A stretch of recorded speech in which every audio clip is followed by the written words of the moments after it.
అనగనగా ఒక అడవిలో సింహం గంభీరంగా నడుచుకుంటూ వెళ్తుంది.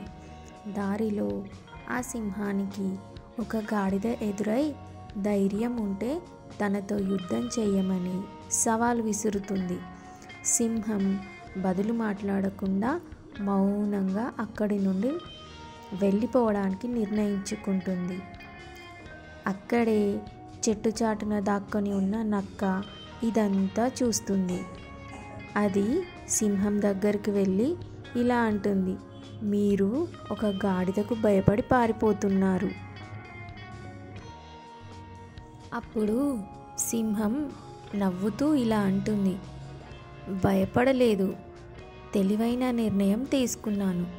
ఒకవేళ నేను ఆ గాడిదతో పోరాడటానికి ఒప్పుకుంటే అప్పుడు దానికి నాకు ఎటువంటి తేడా లేదని స్వయంగా నేనే ఒప్పుకున్నట్టు అవుతుంది.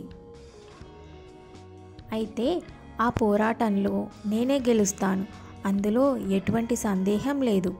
కానీ ఈ పోరాటంలో గెలుపు లభిస్తుంది, ఎటువంటి మర్యాద లభించదు.